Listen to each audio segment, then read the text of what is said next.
Hi guys! Sa mga naghahanap ng mauutangan dyan online at nahihiyang umutang sa ibang tao, so itong channel na to guys is nagre-review ng mga loan application na pwede nyong utangan at hiraman ng pera. And for today's vlog nga, meron ako sa inyo guys update sa isang loan application na legit kasi maraming nagsasabi na nakautang sila dito.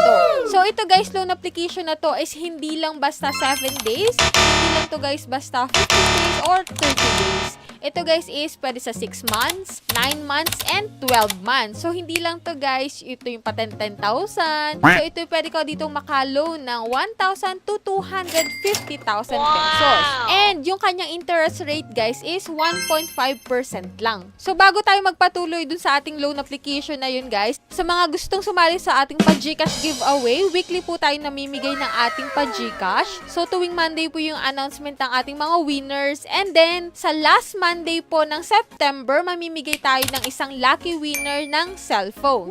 So ang mechanics lang natin guys is magsusubscribe ka sa aking YouTube channel, magla-likes ka ng mga videos ko, and mag-iiwan ka ng comment dyan sa comment section. At ito na nga guys, kapag interesado ka na mangutang at ayaw mo na sa ibang tao kasi nakakahiya, so keep on watching guys.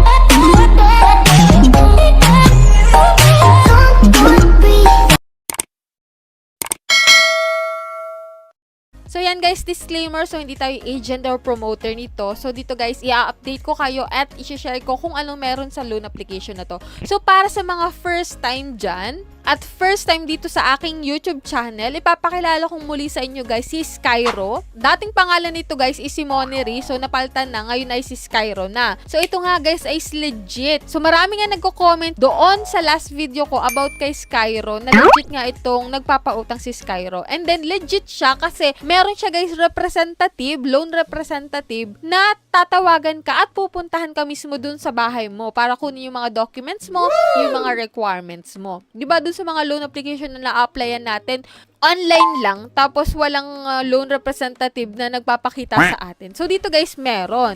Kaya masasabi mo talaga na legit siya. And then one time nga, nung nagpunta ako sa Lucena, doon sa SM Lucena, dun sa Xiaomi and Redmi na phone, meron mga stall dun eh. Nakita ko tong si Skyro na pwede nga na hindi lang siya basta cash loan, pwede ka rin dito guys magka-cellphone through Skyro Financing. Pero wala pa akong masyadong idea about dun kay Skyro Financing. So dito guys, ito yung sa loan application lang. So kung titingnan mo dito guys sa loan application nila, so ito yung makikita mo. So interest rate nga is 1.5%, 6 to 12 months installment, and 250,000 pwedeng ipalun sa atin. Only one valid ID lang ang kailangan. So ito guys yung mga partners nila, Paying Made Easy, BDO, GCash, PPI, Grab, 7-Eleven, UB, yan yung mga partners nila na pwede mong pagbayaran ng loan mo.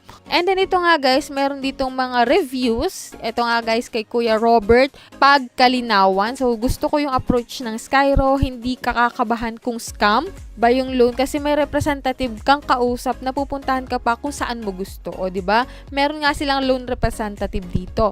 And then sabi pa nga nito ni Ate Gladys Kabahug, small business owners, sobrang laking tulong nito sa small business ko, madali ang process at mababa ang interest rates nila compared sa ibang online lending apps. I would definitely recommend this for those in need. So yan. So yan yung ilan lang reviews about dito kay Skyro. So dito nga guys, titignan na natin kung ano nga bang requirements, ano nga bagang kailangan dito kay Skyro. Ito nga guys yung nakita ko sa SM, no? Yan, Redmi phone, tapos pwede kay Skyro. Sabi, big on shopping, easy on paying, through Skyro Financing. So yan, sa nakikita ko sa mga Facebook, may mga Skyro Cebu, Muntinlupa. So yan guys. So, Moneri is now Skyro. So, check natin guys dito, nakapag-apply na ako noon kay Skyro. For sake sa mga bago at gustong itry itong si Skyro, ay ito nga. So, ito yung gagawin nyo guys. Mag-ready kayo ng contacts, photos on your device, calendar. So, yan. I-ready nyo yan kasi ma-access nila yan. So, continue lang yan. And then, ito nga kay Skyro, yan, one valid ID lang. Click mo yung get your simple and secure cash loan. So, dito guys, makikita mo, let's calculate your loan. So, pwede ka dito maglagay ng amount and then kung 6 months yung kukunin mo, nakalagay dito sa baba yung pinakang total per month na babayaran mo. So, ito guys is estimated pa lang to naman. Yan, 5,000. So, yan.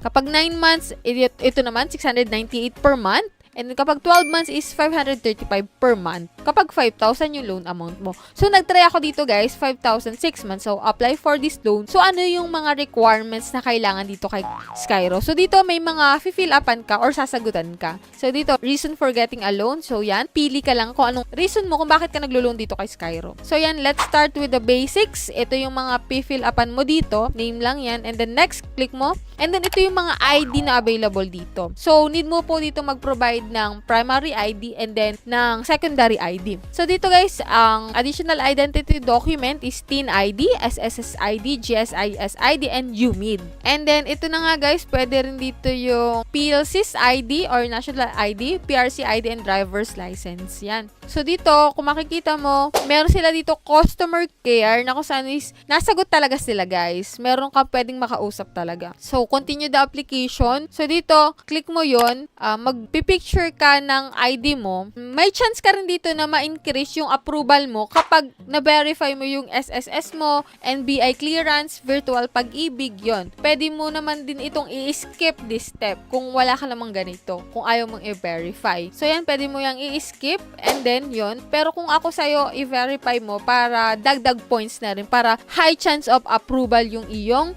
application. So yun, after nun guys, may tatawag sa'yo, kaya dapat ready yung iyong cellphone na nilagay doon, active yung mga number mo, kasi may tatawag talaga na loan representative sa'yo. Once na hindi mo yun nasagot guys, magiging rejected ka agad yung iyong loan application. Kaya dapat naka-ready yung cellphone mo. And then after nun, kapag nasagot mo naman yung tawag, magsiset ka na ng meeting kung kailan sila pupunta dun sa sinabi mong place, kung saan ka available. And then ihanda mo yung mga documents na ipinasa mo dun, like valid ID, photocopy ng valid ID mo. So yun, sila naman guys yung magsasabi nun kung ano pa yung mga karagdagang documents ang ihahanda mo dun sa meeting ninyo nung loan representative ng Skyro. Pero dito guys, kay Skyro, may mga selected na lugar lang siya ng mga available yung loan representative nila, which is ito nga guys, sa Metro Manila, sa selected provinces lang ay Batangas, Bulacan, Rizal, Cavite, Laguna, and Cebu. Kapag wala yung place mo dito, kung wala yung area mo dito, maaaring hindi ka makapag-loan dito kasi hindi ka mapupunta ng loan representative nila. So dito lang guys yung mga selected area na pwedeng makapag-apply kay Skyro. So yun lang guys yung nakakalungkot, no? So hindi siya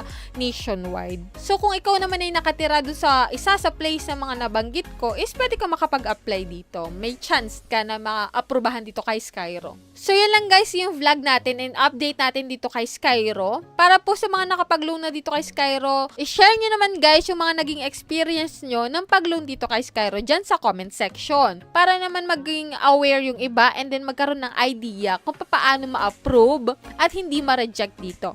Ayan po, kung may mga katanungan pa kayo, i-comment nyo na rin dyan sa comment section. And para po sa mga hindi pa nakasubscribe sa aking YouTube channel, kindly click the subscribe button at hit nyo na rin notification bell para updated kayo sa ating utangan serye and then sa ating mga pa-Gcash giveaway. So, bye-bye na muna for now, guys.